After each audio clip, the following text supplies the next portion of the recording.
أعوذ بالله من الشيطان الرجيم بسم الله الرحمن الرحيم إن الله وملائكته يصلون على النبي يا أيها الذين آمنوا صلوا عليه وسلموا تسليما صلى الله على سيدنا محمد وآله وأصحابه وبارك وسلم صلى الله على سيدنا محمد وآله وأصحابه وبارك وسلم صلاة يا رسول الله عليكم سلام يا حبيب الله عليكم صلاة يا سلام يا حبيب الله عليكم شفیق میرے بابا شد محمد حبیب ان سجابا شد محمد صلاة یا رسول اللہ علیکم سلام یا حبیب اللہ علیکم فلقرا روح جابا شد محمد ضمیر عز شابا شد محمد صلاة یا رسول اللہ علیکم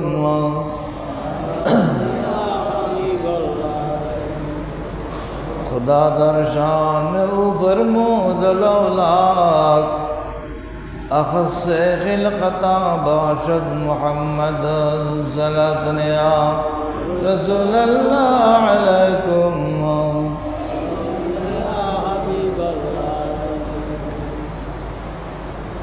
چرامی ترسی عزیز معشر چو یارت بے گما باشد محمد صلاة یا رسول اللہ علیکم سلام یا حبیب اللہ علیکم بسم اللہ الرحمن الرحیم وَلَقَدْ بَعَثْنَا فِي كُلِّ أُمَّةٍ رَسُولًا أَنِ اعْبُدُوا اللَّهَ وَاجْتَنِبُوا الطَّاغُوتَ فَمِنْهُمْ مَنْ هَدَى اللَّهُ وَمِنْهُمْ مَنْ حَقَّتْ عَلَيْهِ الضَّلَالَةُ صدق الله مولانا العظيم صدق رسوله النبي الكريم رب صل وسلم وبارك عليه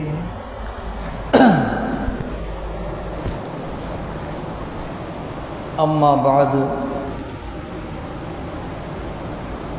সম্মানিত মুসল্লিয়ানে কেরাম বেরাদরান ইসলাম আশিকানে মুস্তাফা সাল্লাল্লাহু আলাইহি ওয়াসাল্লাম রহমানি ওয়া রাহমাকুমুল্লাহ তাআলা আল্লাহ পাক জাল্লা শানুহু অনন্ত ফুরন্ত শুকর যে আহকামুল হাকিমিন রব্বুল ইজ্জত আমাদেরকে হাটহাজারী উপজেলাধীন ফতেপুরস্থ হযরত হাসিম আস্তান রহমতুল্লাহ আলাইহি মাজার সংলগ্ন ফকিরা জামা মসজিদে এসে জিলকাদাতুল হারাম চাঁদের শেষ জুমা আদায় করার জন্য অংশগ্রহণ করার তৌফিক দিয়েছেন আলহামদুলিল্লাহ।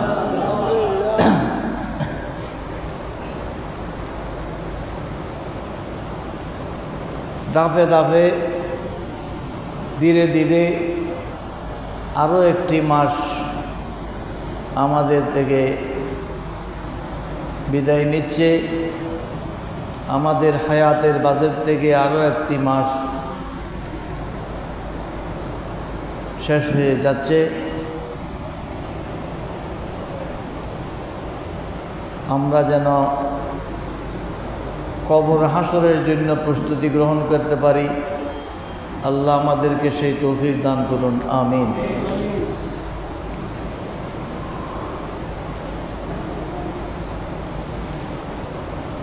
প্রত্যেক সম্প্রদায়ের কাছে আল্লাহ পাক সুবহানাহু ওয়া তাআলা রসুল পাঠিয়েছেন। পবিত্র কোরআনে আল্লাহ পাক ঘোষণা করেছেন, আমি প্রত্যেক সম্প্রদায়ের কাছে রসুল প্রেরণ করেছি। কি জন্যে? হে আমার বান্দারা, তোমরা যেন আল্লাহর ইবাদত করো। মূর্তি পূজা, বুত পূজা, পাথর পূজা, প্রতিমা পূজা, অশ্বত্থ গাছ, বট গাছ, তুলসী গাছ, এসবের পূজা যেন তোমরা পরিহার করো, এক আল্লাহর ইবাদতে আত্মনিয়োগ করো। এই নির্দেশনা দেওয়ার জন্য আমি প্রত্যেক সম্প্রদায়ের কাছে রসুল পাঠিয়েছি।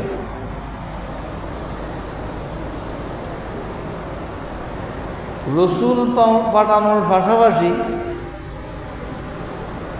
আল্লাহ তাদের মধ্যে এক দলকে হেদায়েত দান করেছেন, আলহামদুলিল্লাহ। আর কিছু লোক আছে তাদের অন্তরে ভ্রষ্টতা, ভ্রান্তি, গুমরাহি শক্তভাবে অবস্থান নিয়েছে।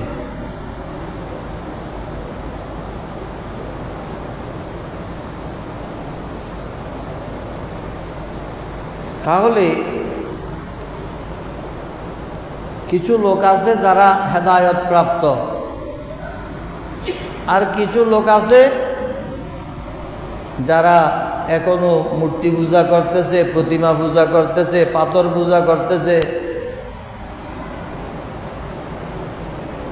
তুলসী পূজা করতেছে, অশ্বত্থ গাছ, বট গাছ, ফফন গাছ পূজা করতেছে।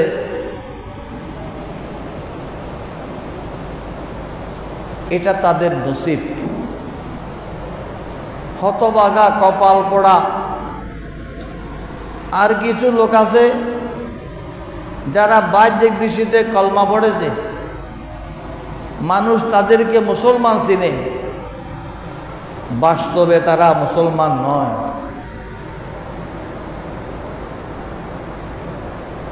তারা কলমা পড়েছে, আল্লাহ বলছেন তারা মুসলমান নয়। তারা রসুল মানতেছে, আল্লাহ বলতেছেন তারা মৃত্যুক। এরা রসুল মানে নাই, রসুলকে মানতেছে সেটা দেখাচ্ছে। আমার কথা নয়, পবিত্র কোরআনের ঘোষণা। ومن الناس من يقول آمنا بالله وباليوم الآخر وما هم بمؤمنين। এই আয়াতের মধ্যে এটা আলিফ লামের 2 পৃষ্ঠার আয়াত। কোরআন শরীফের একেবারে শুরুতে সূরা বাকারার একেবারে প্রথম ভাগে আল্লাহ বলছেন কিছু লোক আছে যারা বলবে, তারা মুখে বলে আমান্না বিল্লাহ, আমরা আল্লাহর উপর ঈমান এনেছি,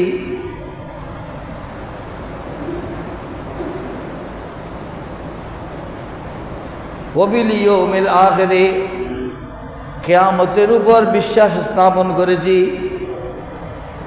আমরা আল্লাহ বিশ্বাস করেছি, কিয়ামত বিশ্বাস করেছি, তাহলে তো মুসলমান হয়ে গেল। আল্লাহ বলছেন না ওয়া মা হুম বিমুমিনিন, অথচ তারা ঈমানদার নয়, তারা ঈমানদার নয়। আপনি তো টুপি দেখলে, দাড়ি দেখলে মুসলমান মনে করতেছেন। আল্লাহ বলতেছেন কিছু মানুষ এমন আছে যারা আল্লাহ মানে এই কথা বলতেছে, কিয়ামত বিশ্বাস করে এই কথা বলতেছে, বাস্তবে তারা মুসলমান নয়। গোলমাল কোথায়? এখানে তারা রসুল বাদ দিয়েছে। কি বাদ দিয়েছে? রসুল বাদ দিয়েছে। রসুল বাদ দিয়ে কলমাও হয় না, নামাজ, আযা, কলমা, জিকর, খুতবা नमाज अज़ा कलमा व ज़िक्र खुतबा ये सब फूल है उसका तू रंग वो है सलात या रसूल अल्लाह अलैकुम सलाम या हबीब अल्लाह तुम्हारी सलामी नमाजों में दाखिल तस्वुर तेरे शर्त मिसले वजू है सलात या रसूल अल्लाह अलैकुम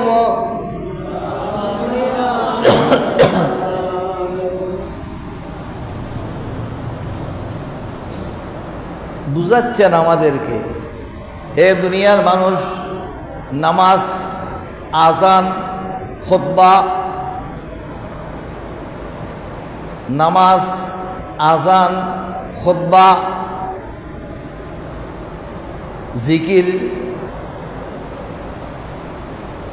नमाज अज़ा कलमा व ज़िक्र खुतबा ये सब फूल है उसका तो रंग वो है এগুলো হলো এক একটা ফুলের মতো ফুলের মধ্যে যদি সুগন্ধি না থাকে খুশবু না থাকে সেই ফুল কেউ নাকের আগায় নেয় না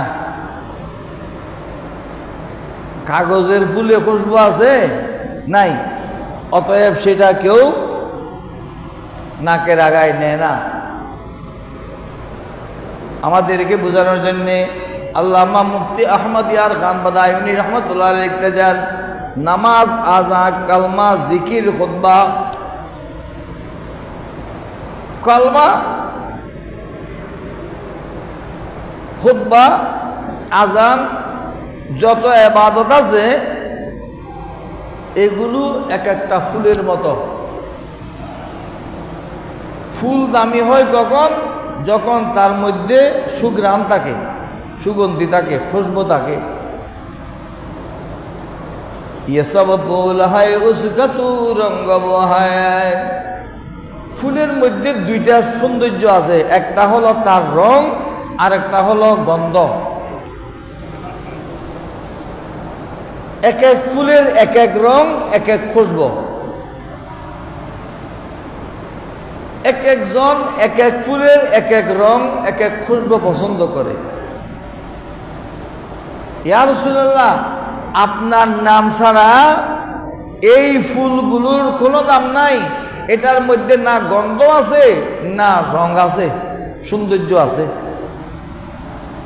যেমন तुम्हारी सलामी नमाजों में दाखिल तस्वुर तेरी शर्त मिसले वजू है ওযু ছাড়া যেভাবে নামাজ হয় না আপনার আপনার দরবারে সালাম দেওয়া ছাড়া নামাজ হয় না সুবহানাল্লাহ নামাজ তো আল্লাহর ইবাদত আল্লাহ বলছেন না তোমার ইবাদত আমি ততক্ষণ নেব না যতক্ষণ তোমার ইবাদতের মধ্যে আমার রাসূলের উপর সালাম না থাকে সালাম থাকতে হবে সালাম থাকলে তারপর তোমার নামাজের দাম নামাজের ভিতর রাসূলকে সালাম করতে হবে সুবহানাল্লাহ দুনিয়ার কাউকে সালাম করলে নামাজ ভেঙে যায় আর রাসূলকে সালাম না করলে আপনার নামাজ শূন্যের কোটায়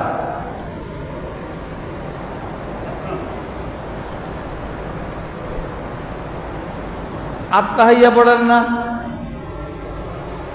আত্তাহিয়া ছাড়া নামাজ আছে বলেন না আত্তাহিয়া ছাড়া নামাজ আছে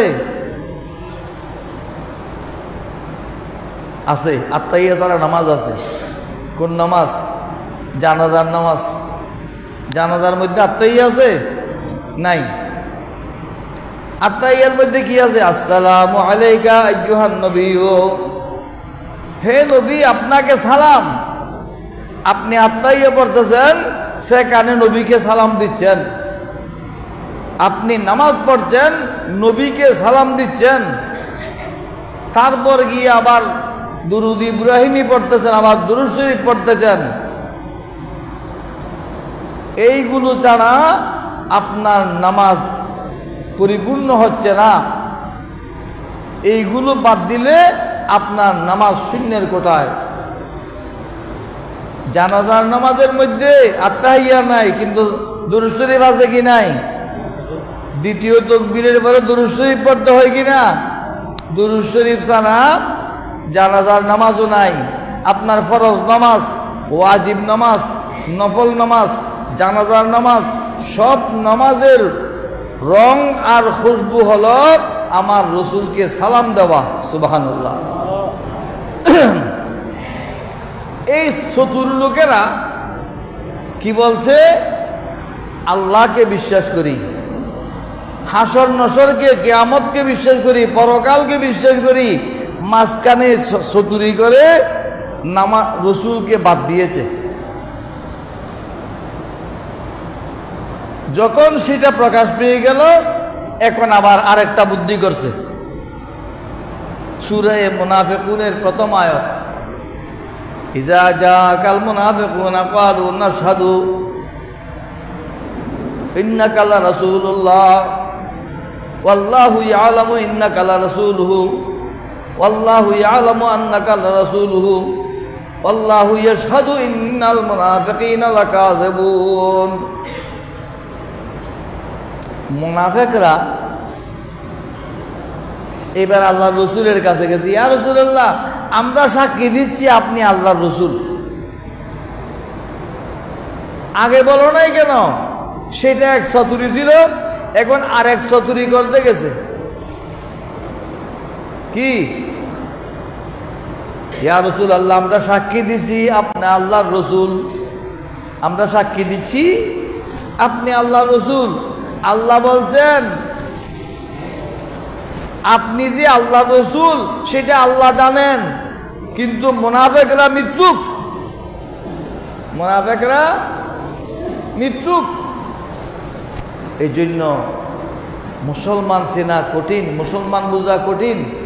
মাথায় টুপি আছে, মুখে দাড়ি আছে, কপালে নামাজের চিহ্ন আছে, সব কিছু আছে, কিন্তু রসুলের শানে বেয়াদবি করে। ঠিক কিনা? রসুলের শানের কথা বললে, রসুলের মান মর্যাদার কথা বললে, এগুলো কি ওয়াজ করতেছে? এই নামাজের কথা বলতে পারে না বা ইনশাদ বিয়াক্কল মুসল্লি। রসুল যারা নামাজ আছে, জুমার খুতবা দিতে হলে সেখানে রসুলের নাম আসতে হবে, নামাজের আজান দিতে হলে সেখানে রসুলের নাম আসতে হবে, আল্লাহর ইবাদত নামাজ পড়তে হলে সেখানে রসুলের নাম আসতে হবে। সুবহানাল্লাহ।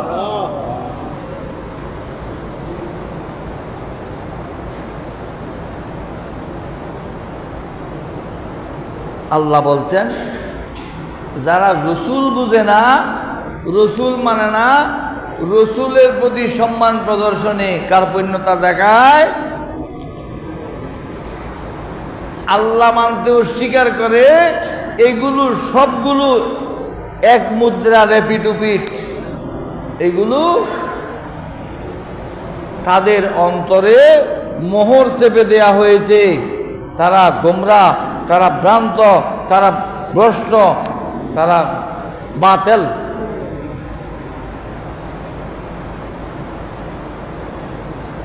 আপনি দেখতেছেন নামাজ পড়তেছে, আমি দেখতেছি নামাজ পড়তেছে, এই জন্য আমরা মুসলমানের সংখ্যা গণার সময় তাদেরকে মুসলমান গণতেছি। এরা মুসলমান ঠিকই আছে, যেহেতু তার লেবাস পোশাক ঠিক আছে, তাদেরকে মুসলমান গণতেছি। কিন্তু আল্লাহর গেজেটে আল্লাহ বলতেছেন আমার গেজেটে তারা মুসলমান ইমানদার নয়। এ বর্তমানে আমাদের জ্ঞানপাপী কিছু শিক্ষিত নামে জাতির কলঙ্ক, তারা নারী নীতি প্রণয়ন করেছে। সরকারও সেগুলোর ব্যাপারে নীরব রয়েছে। এক লাথিতে ফেলে দেওয়া উচিত ছিল। সব কানে নারীর সমান অধিকারের কথা বলা চলে না।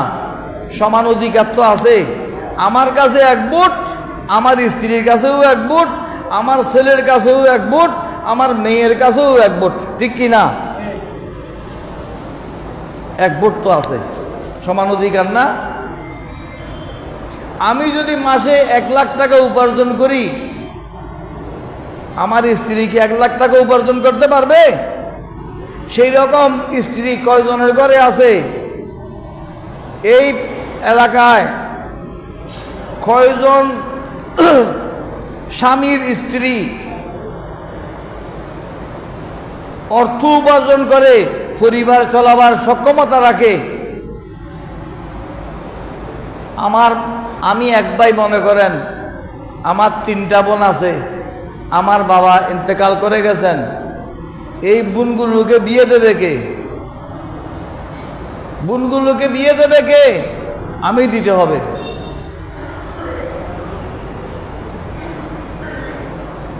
সবাই বলবে আমার দায়িত্ব, আমার বোনকে আমি বিয়ে দেব। কেন দেব? যদি সমান অধিকার হয়, আমার বোনকে বলবো প্রথমে তোমার সম্পত্তি আমাকে লিখে দাও, তারপর তোমারে বিয়ে দেব। সম্পত্তিটা লিখে নেওয়ার পর, বিয়ে দেওয়ার পর বলবো যে এই বাড়িতে আর আসবি না, একা তোর কিছু নাই। বলবে কি না? আল্লাহ পাক সুবহানাহু ওয়া তাআলা সিদ্ধান্ত দিয়েছেন, পুরুষ নারীর দ্বিগুণ সম্পদ পাবে, ভাই বোনের চেয়ে দ্বিগুণ পাবে, ডবল পাবে। এই ডবল পাওয়ার সুযোগ দিয়েছে কি জন্যে? আল্লাহ পাক সুবহানাহু ওয়া তাআলা আমাকে অতিরিক্ত সম্পদ দিয়েছেন, এর দায়িত্ব আমি বহন করার জন্য।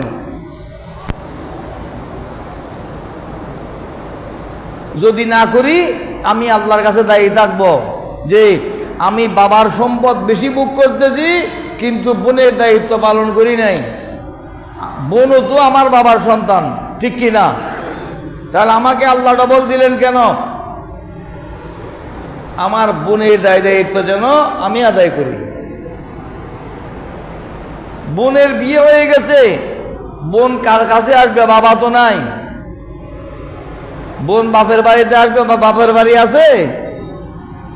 বাপের বাড়ি তো নাই, সে তো তার সম্পত্তি বিক্রি করে বিয়ে করে চলে গেছে, এখন তো আর বাবার বাড়ি নাই।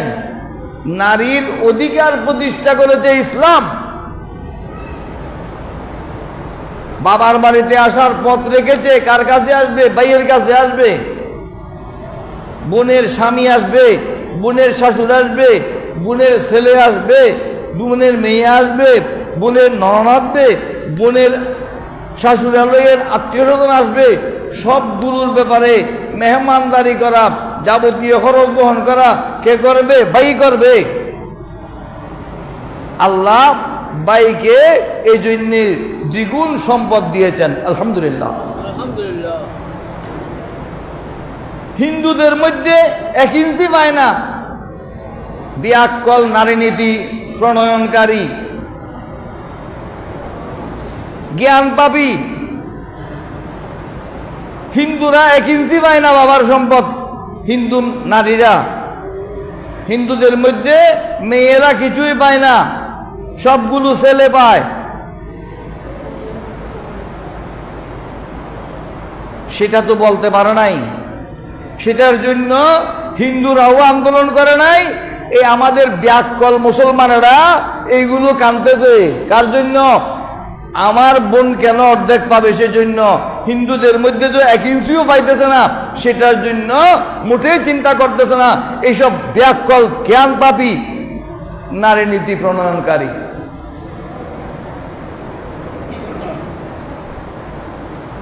হে বেডি প্রফেসর হয়েছে, শিক্ষিত হয়েছে, টকশোতে গিয়েছে, সে কথা বলতে শিখেছে।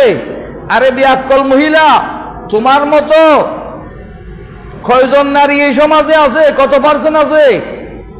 1000-এর মধ্যে একজন আছে। নারী যদি হিসাব করা হয়, 1000-এর মধ্যে একজন নারী কলেজের প্রফেসর হয়েছে, ইউনিভার্সিটির প্রফেসর হয়েছে, দেখাতে পারবে? না, পারবে না, ব্যতিক্রম সেটা। তাহলে সার্বিকভাবে সাধারণভাবে চিন্তা করতে হবে আমাদের সমাজে সাধারণ মহিলা কয়জন, তাদের অবস্থা কিরকম। তারা স্বামীর উপর নির্ভরশীল, ভাইয়ের উপর নির্ভরশীল, অন্যের উপর নির্ভরশীল। আমার স্ত্রী উপার্জন করতে গেলে কাজ পারবে কি? ওই চার দোকানে মরিচ বাড়তে পারবে, চার দোকানে গিয়ে হোটেলে মরিচ পিষতে পারবে। আমার সম্মান থাকবে? যেই বিয়াক্কল পুরুষে এরকম করে তার স্ত্রীকে হোটেলে মরিচ পিষানোর জন্য পাঠানো উচিত, তারপর তার সম্মান হবে। ইসলাম যেটা নীতি প্রণয়ন করেছে সেটা শতভাগ শুদ্ধ, আলহামদুলিল্লাহ। এটার উপর বিশ্বাস রাখতে হবে। বিয়ে যখন পড়ছে, বিয়ে করছে না? বিয়ে করছেননি? বুড়ো হয়ে গেছেন, বিয়ে করছেন না? খামিনের মধ্যে কি লেখা আছে? স্ত্রীর খরপোশ ভরণ পোষণ দিতে হবে। কে দেবে? স্বামী। আমি যদি তাকে একটা শাড়ি কিনে দিই, সমান অধিকার হলে সে আমাকে একটা ফ্যান কিনে দিতে হবে। সেটা তো লেখা হয় নাই। আমি যদি তাকে একটা পেটিকোট কিনে দিই, সে আমার জন্য একটা শার্ট সিলে দিতে হবে। এই হবে সমান অধিকার। তাইলে সমাজের শৃঙ্খলা নষ্ট হয়ে যাবে। আমি যথেচ্ছা পোশাক পরব, যথেচ্ছা পোশাক পরলে যখন নির্যাতিত হবে তখন আপত্তি করার সুযোগ থাকবে না, তোমার দোষে তুমি নির্যাতিত হয়েছ। এই জন্য ইসলাম পর্দার বিধান করেছে। ইসলাম কি করেছে? পর্দার বিধান করেছে। তুমি তোমার শালীনতা নিয়ে চলো। পুরুষ, আমাদের পুরুষেরা যে ফ্যান পরে, ফ্যানের মধ্যে শরীরের গঠন দেখা যাওয়া, সেটাও জায়েজ নাই। এমন ফ্যান পরেছে তার রান কত বড় সেটা দেখা যায়, তার বাহু কত বড় সেটা দেখা যায়। এই জন্য ঢোলা ডালা তার শরীরের গঠন দেখা না যাওয়া চাই, সেটাও গুনাহ। পুরুষ যেভাবে চলতে হবে সেভাবে চলতে হবে। ইসলামের মধ্যে পোশাকের বিধান করা হয়েছে পর্দার জন্যে। চোখ কোন দিকে যায়? আলাম নাজআল লাহু আইনাইনি ওয়া লিসানান ওয়া শাফাতাইনি ওয়া হাদাইনাহুন নাজদাইন।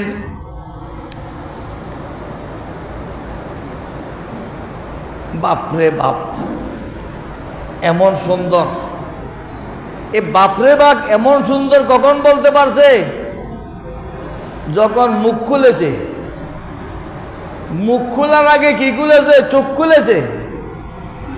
চোখে যখন দেখেছে তার ভিতরে নাড়া দিয়েছে, সে ভিতরের কথাটা মুখ দিয়ে বের হয়ে গেছে, ঠিক কিনা? আল্লাহ বলছেন তোমাকে আমি পর্দার শিক্ষা দিছি না? তোমার চোখকে কন্ট্রোল করো। গদ্দুল বসর, চোখ কন্ট্রোল করো, যেদিক সেদিক তাকাতে পারবে না।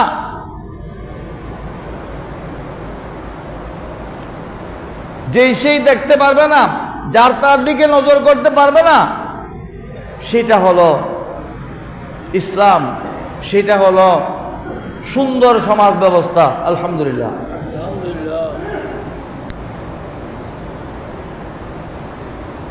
চোখ দিয়েছে, চোখ কন্ট্রোল করো। চোখে দেখলে মুখ লাড়ার আগে দাঁত খুলতে হবে। দাঁত, দুইটা পাথরের দেওয়াল দেয়া হয়েছে। এটা দাঁত না, দুইটা পাথরের দেওয়াল দেয়া হয়েছে, মুখ যেন যেখানে সেখানে না খোলে। এই দেওয়ালগুলোকে আবার ছামদার আবরণ দেয়া হয়েছে, ওট দিয়েছে। আলাম নাজআল লাহু আইনাইনি ওয়া লিসানান ওয়া শাফাতাইনি, জিহ্বা দিয়েছি। জিহ্বা লড়াচড়া না করলে কথা বলতে পারে না। এই জিহ্বা লড়ার অভ্যাস কন্ট্রোল করো।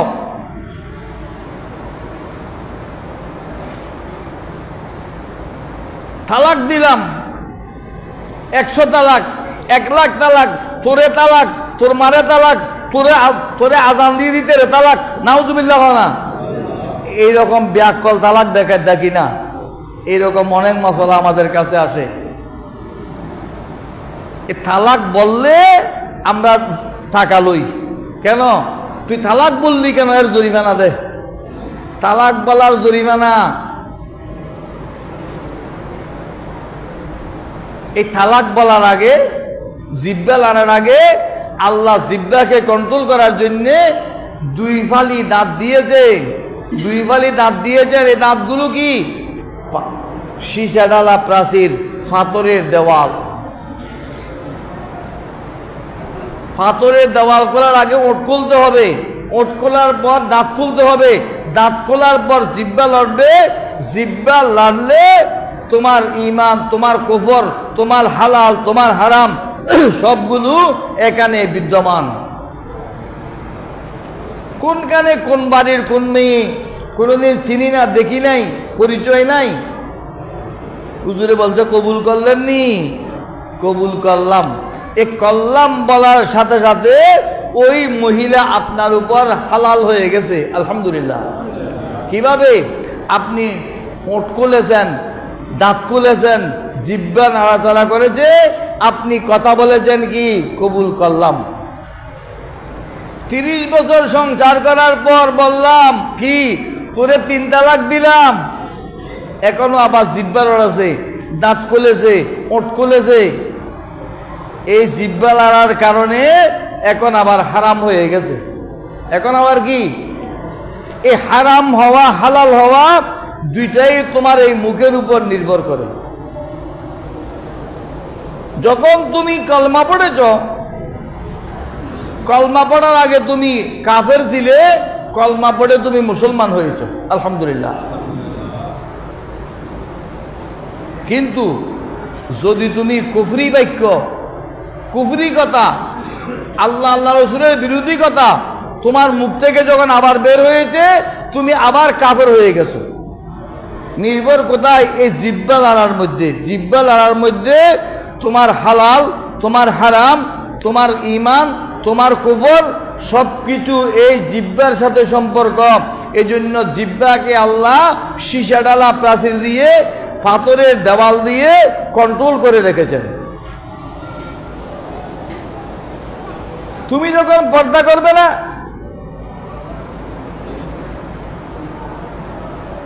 পর্দা মহিলার জন্য যেভাবে কাপড়, পুরুষের জন্য চোখকে কন্ট্রোল করা, মুখকে কন্ট্রোল করা, জিহ্বাকে কন্ট্রোল করা। কফুল লিসান, জিহ্বাকে কন্ট্রোল করো। জিহ্বা কন্ট্রোল না করলে তুমি কোনখান থেকে কোথায় চলে যাবে। 30 বছর সংসার করার পর ওই স্ত্রী তোমার জন্য হারাম হয়ে যাবে জিহ্বা কন্ট্রোল না করার কারণে।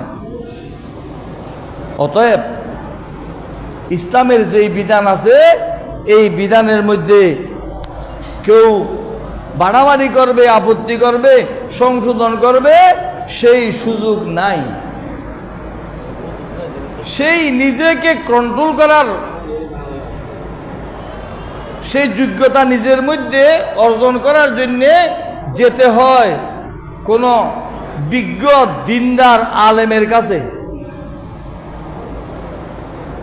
কোন বিজ্ঞ দিনদার আলেমের কাছে, কোন আল্লাহওয়ালা, আল্লাহর মাহবুব বান্দা আউলিয়া ইকরামের কাছে, মুর্শিদে কামেলের কাছে আপনি যখন গিয়ে সেখানে আশ্রয় নেবেন, আল্লাহ পক্ষ থেকে আপনার জন্য মেহেরবানি হয়ে যাবে। আপনি আস্তে আস্তে সঠিক পথ দিয়ে গন্তব্যে পৌঁছে যাবেন, আলহামদুলিল্লাহ। আপনি নিজের মতো করে চলতে চাইলে হবে না। নিজের মতো করে যেন চলতে না পারে। গরুর জন্য, ছাগলের জন্য কি থাকে? রাখাল থাকে। আমাদেরকে পরিচালনা করার জন্য আল্লাহ বলছেন, ওয়ালাকাদ বাআসনা ফি কুল্লি উম্মাতিন রাসূলা। ওয়ালাকাদ বাআসনা ফি কুল্লি উম্মাতিন রাসূলা। আমি প্রত্যেক সম্প্রদায়ের কাছে এই চালানোর জন্য, পরিচালনা করার জন্য, দিক নির্দেশনা দেওয়ার জন্য আল্লাহ পাওয়ার পথ দেখানোর জন্য রসুল পাঠিয়েছি। রসুল আসার নিয়ম, আল্লাহর প্রিয় রসুল সাল্লাল্লাহু আলাইহি ওয়াসাল্লামের জমানা শেষ হয়ে গেছে। এখন সেই দায়িত্বকে পালন করবে আউলিয়া একরাম, ওলামা একরাম, আলেমগণ, একজন মুহাদ্দিস, একজন মুফতি, একজন ইমাম, একজন খতিব, একজন পীর মুর্শিদ, এই মানুষকে আল্লাহ আল্লাহ রসুলের পথ দেখাবেন। মানুষ যখন তাদের দিক নির্দেশনা মতো চলবে, দাফে দাফে গন্তব্যে পৌঁছে যাবে। মানুষ যদি চায় আমি স্বাধীন দেশের নাগরিক, স্বাধীন চলবো, হ্যাঁ স্বাধীন চলেন, রাস্তা সরকারি রাস্তা, আমার মনে যেদিকে চায় সেদিকে চলবো, স্বাধীন দেশে স্বাধীন নাগরিক। রাস্তার মাঝে দিয়ে যদি চলতে যান, ট্রাকে এসে আপনার স্বাধীনতা দেখাইয়ে দেবে, ট্রাক এসে আপনার স্বাধীনতা দেখাইয়ে দেবে। বাবা আমারও তো স্বাধীনতা আছে। ট্রাকের স্বাধীনতা নাই, ড্রাইভারের স্বাধীনতা নাই, শুধু নাগরিকের স্বাধীনতা আছে। ড্রাইভার বলবে যে ঠিক আছে আমার স্বাধীনতা আমি দেখাইয়ে দিলাম, তোমার জন্য গুদামঘর কবর, ঠিক কিনা? তাহলে আইন হলো রাস্তার পাশে হাঁটবেন, পথচারী হাঁটবে রাস্তার পাশে, গাড়ি চলবে রাস্তার মাঝখানে, সেটা হলো আইন। আইন মানাটা হলো কি? শরীয়ত। আইন মানাটা হলো দিন। আইন মানাটা হলো আল্লাহ এবং আল্লাহ রসুলের বিধান। সুবহানাল্লাহ। আপনার স্ত্রী আছে, আপনার বোন আছে,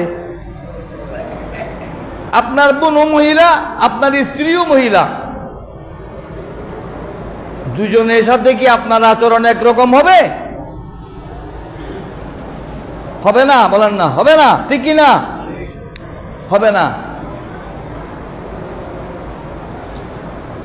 এইটা হলো বিধান, এটা হলো আইন। আপনি যদি বলেন যে আমি স্বাধীন দেশে স্বাধীন নাগরিক, সমান অধিকার, বাইনশত বিয়াক্কল, সমান অধিকার কোনখানে সেটা আল্লাহ নির্ধারণ করে দিয়েছে। আমার উপর 30 দিন নামাজ ফরজ, পুরুষের উপর নামাজ কয়দিন ফরজ? 1 মাসে 30 দিন, 1 বছরে 365 দিন। আমার বোনের জন্য, আমার মায়ের জন্য, আমার স্ত্রীর জন্য কি সেই বিধান আছে? হে সমান অধিকারের মহিলা, যখন ইচ্ছা নামাজ পড়তে পারবে, পারবে না? তার জন্য একটা পিরিয়ড আছে, সীমাবদ্ধতা আছে, ঠিক কিনা? এগুলো আল্লাহ পাক সুবহানাহু ওয়া তাআলা কেন দিয়েছেন, কেন হয়েছে? আপনার স্ত্রীর যদি ওই 30 দিনের রোজা নামাজ পড়ার যখন সময় হয়ে যাবে, তখন ওই স্ত্রী থেকে আর সন্তান হবে না, তার পিরিয়ড বন্ধ হয়ে গেছে। আল্লাহ কি আপনার থেকে কম বুঝে? আমাদের দেশের জ্ঞান পাপীরা নারী নীতি প্রণয়ন করেছে, সরকার এক লাথিতে ফেলে দিতে পারে নাই। কি করবে? গোরবা মির সদবুজির মোশরাদর মাকুনত ইচুনি আর কানে দৌলত মুলক রাওয় রাকুনত। যারা নীতি প্রণয়ন করেছে, যারা অনুমোদন করবে, তারা দুজনই কোরআন হাদিস সম্পর্কে অজ্ঞ, অন্ধ, না বুঝে কোরআন, না বুঝে হাদিস, না বুঝে ফিকহ, না বুঝে শরীয়ত। ডিকশনারি পড়েছে, ডিকশনারি দিয়ে সব কাজ হয় না। এটাকে এটা আমার বাবা, এটাকে এটা আমার আব্বা, এটাকে এটা আমার মান্নেক। কথাটা তিনটা সত্য বলা যাবে? ডিকশনারির শব্দ সব জায়গায় প্রয়োগ চলে না। এই ডিকশনারি পড়া জ্ঞানীরা নারী নীতি প্রণয়ন করতেছে না। আল্লাহ কেন কোন বিধান করেছেন, এটা সম্পর্ক গভীর করার জন্যে। ভাই বোনের মধ্যে যে হৃদ্যতা এখন আছে, বোন যখন ইচ্ছা বাপের বাড়িতে এসেছে, বাপ কই, বাপ তো মরে গেছে। একজনে তার স্ত্রীকে বলছে তুই যদি আমার অনুমতি ছাড়া বাপের বাড়িতে যাস তোর 3 তালাক। আমার অনুমতি ছাড়া যদি তোর বাপের বাড়িতে যাস কয় তালাক? 3 তালাক। এখন বাবা মরে গেছে, মেয়ে কাঁদতে কাঁদতে বাবার বাড়িতে পৌঁছে গেছে, হুজুরের কাছে গেছে, হুজুর আমি তো আমার স্ত্রীকে বলছিলাম যে আমার অনুমতি ছাড়া বাবার বাড়িতে গেলে 3 তালাক, এখন কি হবে? হুজুরে বলছে হাই রে হাই, মেয়েটা তো শেষ হয়ে গেল। আরেকজনের কাছে হাই রে হাই, শেষ হয়ে গেছে। আরেকজনের কাছে গেছে, বলছে এ বেয়াক্কল, এখন এটা বাপের বাড়ি আসেনি, বাপতে মরে গেছে। এখন সে নিজের বাড়িতে গিয়েছে, বাবার সম্পত্তির মধ্যে সেও মালিক হয়েছে, সে তার নিজের বাড়িতে গিয়েছে, তালাক হয় নাই। সুবহানাল্লাহ। সব হুজুরে মশলা বুঝে না। হুজুর দেখলে হবে না, কাপড় দেখলে হবে না, ফকরি দেখলে হবে না, লেবাস দেখলে হবে না, দাড়ি টুপি দেখলে হবে না। এখন সে বাবার বাড়িতে যায় না, এখন কে কোথায় গিয়েছে? নিজের বাড়িতে গিয়েছে। বাবা যখন মরে গেছে সেও ওই সম্পদের মালিক হয়েছে, ঠিক কি না? অতএব সব কানে যথেচ্ছা প্রণয়ন করবেন, আইন বানাবেন। আইয়ুব খান আইন বানিয়েছিল,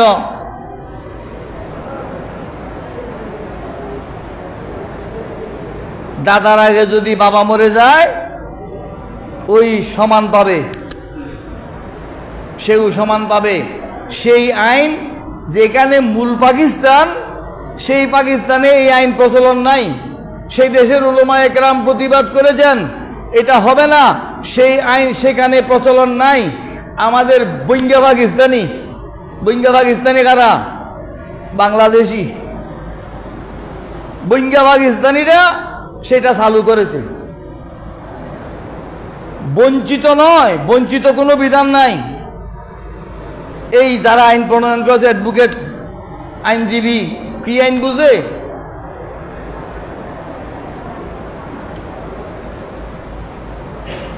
এক আইনজীবীকে আমি বলেছিলাম বঞ্চিত কোনো শব্দ নেই, আপনারা কি বঞ্চিত বলছেন? বলে নাতি যে পাবে না, নাতি পাবে না আপনারা কে বলছে? কোথায় পাইছেন আপনি? আপনি মোহাম্মদিয়ান ল পড়েছেন, ব্রিটিশ ল, কোরআন শরীফের আইন আপনি জানেন? কোরআন শরীফের মধ্যে বঞ্চিত নাই। একটা তোলা দেওয়ার কথা আছে। তোলা মানি আমার বাবার আগে যদি আমি মরে যাই, আমার সন্তান পাবে। কিভাবে পাবে? আমার ভাইয়েরা যখন বন্টন করবে, বোনেরা যখন বন্টন করবে, তারা আমার সন্তানকে, তারা যেন সচ্ছলভাবে চলতে পারে, একটা অংশ তাদেরকে দেবে, কোটা হিসেবে নয়, তোলা হিসেবে। তোলা আমাদের দেশে কি বলে? এটাকে বলে প্যাকেজ রেট। খানি গন্ডা খরা কাটা নয়, এই জায়গাটা এই দাম। প্যাকেজ বাক পাবে, মোটামুটি একটা বাক পাবে যে আমার ভাইয়েরা, আমার বোনেরা বন্টন করার সময় আমার ছেলেদেরকে দেবে কি, ঠিক আছে তোমরাও তো আমাদের ভাতিজা, তোমরাও যেন চলতে পারো, আমরা জনে 5 খানি করে পাইছি, তোমাদেরকে 2 খানি করে দিলাম, 3 খানি দিলাম, 1 খানি দিলাম, এরকম একটা। একেবারে বঞ্চিত নয়। এটার মধ্যে কি হয়েছে? ভাতিজা আর ভাইয়ের মধ্যে একটা আন্তরিকতা সৃষ্টি হয়েছে। আমাদের দেশে আইন হয়েছে কি, পাবে, পাইলে কি দাদা যদি দিয়ে যায় আবার পাবে। এই আইন উল্টা হয়ে গেছে। এগুলো আপনারা সবাই বুঝবেন না, কথা বাড়াচ্ছি না। আল্লাহ পাক সুবহানাহু ওয়া তাআলা আমাদেরকে বুঝার তৌফিক দান করুন, আমিন। রাষ্ট্রীয় আইন সব ক্ষেত্রে চলে না। কোরআন হাদিসের বিপরীত হলে সেই যত বড় নেতা হোক, যত বড় প্রভাবশালী হোক, যত বড় বিশ্ববিখ্যাত হোক, তাকে ঈমানদার বলা যাবে না। সেই মোমেন